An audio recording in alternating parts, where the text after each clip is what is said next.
নমস্কাৰ বন্ধুসকল, আজি আমি এটা গৰু ছাগলী এটা চিকিৎসা সম্পৰ্কীয় এটি ভিডিঅ' যুগুত কৰিছোঁ। ভিডিঅ'টো আপোনালোকে চাই থাককচোন বাৰু। এইটো এটা সৰু বাঁহৰ চুঙা, এইটো দেখিছে। এইটো চাইড গাঁঠি, এই গাঁঠিটোৰ তলত আমি ৰছী বান্ধি থৈছোঁ। এই ৰছীটো কিয় বান্ধিছে আপোনালোকে গম পাব এতিয়া। আমি আপোনালোকক ভিডিঅ'টো পিছৰ অংশলৈ আহকচোন বাৰু। এই ঘৰত গৰু ছাগলী পুহিলে যেতিয়া জগে, নকৈ যেতিয়া জগে, তেতিয়া সেই তাহাঁতৰ নাড়ীবোৰ শুকাওঁতে 10-15 দিনমান লাগি যায়। কেতিয়াবা সেই নাড়ীত কেঁচা হৈ থকা নাড়ীতে মাখিয়ে কণী পাৰে, ফলত নাড়ীটোৰ ভিতৰত পোক লাগি যায়। এতিয়া এই পোক লগাৰ সময়খিনিত সি কি কৰে, গৰু ছাগলী পোৱালিটোৱে হয় পিছঠেং মাৰি থাকে নাড়ীত, নতুবা আগঠেং তাৰ নাড়ীত এনেকৈ কিট কাটকৈ কামুৰি থকা সেই পোকখিনিৰ নাড়ীখিনি লক্ষ্য কৰি ঠেংবোৰ মাৰি থাকে, সঘনাই মাৰি থাকে। সেইটো আপুনি পথাৰত হওক বা ৰাস্তাত হওক, চোতালত হওক, আপুনি বাহিৰলৈ দেখা পাবই। সেইটো জানিব, তেতিয়া আপুনি সেই লক্ষণ মানেই নাড়ীত তাৰ পোক লাগিছে। এতিয়া ধৰক আপোনাৰ সেইখিনি সময়ত কোনোবা এজন চিকিৎসকক মাতি আনি পেলাই, ভেটেনেৰী ডক্টৰ বা কম্পাউণ্ডাৰক মাতি আনি পেলাই বা কিবা দৰৱ আনি পেলাই সেইটো চিকিৎসা কৰিবলৈ কাৰণে ধৰক আপোনাৰ হাতত ফুটা কৰি পইচাও নাই বা কোনোবাই ধাৰে বিচাৰোঁতে কোনেও দিওঁতা নাই। তেতিয়া আপুনি এই খুব সহজ আৰু প্ৰমাণ তেনেই আপোনাৰ সহজ এটা চিকিৎসা পদ্ধতি আছে, সেই যিটো আমি নিজে প্ৰমাণ পাইছোঁ। এইটো হ'ল আপুনি কি কৰিব, এখন কাগজ ল'ব। সেই কাগজত ধৰি লওক আপুনি এনেকৈ এই যে ধন টকা পইচা সুদলৈ দিয়া কাবুলিবিলাক বা অন্যান্য কিবাকিবি, আজিকালি সকলোৱে বহু মানুহে ধন টকা পইচা সুদলৈ দিয়ে। সেই সুদখোৰ মানুহবিলাকৰ ভিতৰৰে 3জনৰ আপুনি নাম এনেকৈ কাগজ লিখি ল'ব। এয়া মই প্ৰস্তুত কৰি থৈছোঁ।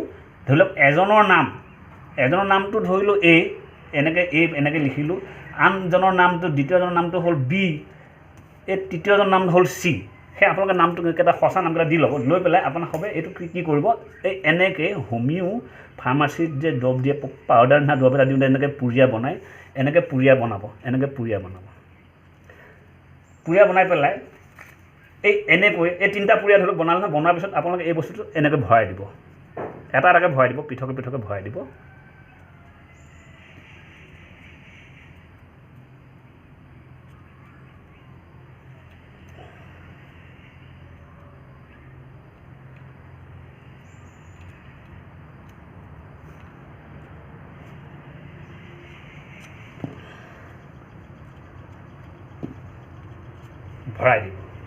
ভৰাই দিয়াৰ পিছত এই যে ফটাকানি দেখিছে, এই ফটাকানিৰে আপুনি এই ফুটাটো ইমান নিকপকৈ ইমান টাইটকৈ মাৰি দিব লাগিব যে এইফালে ভুলতো যাতে বা বতাহ যাতে আহিব নোৱাৰে।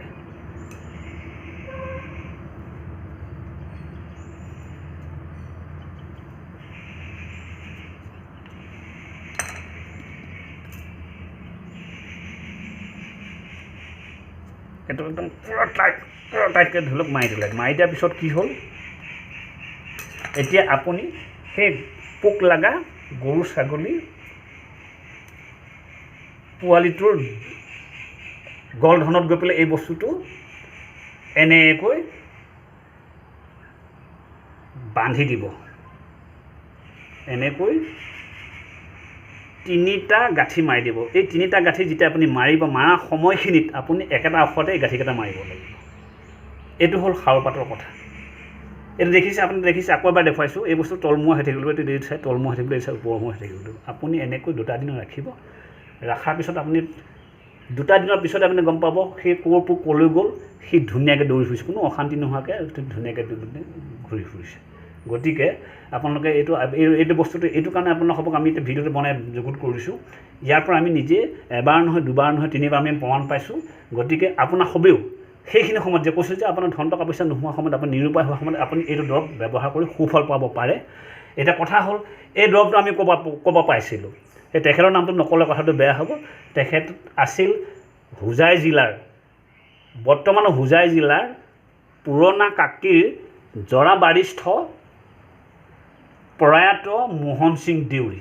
তেখেত আমাৰ কাকীৰ সৰু মহাৰ নিজৰ ভিনেক আছিল।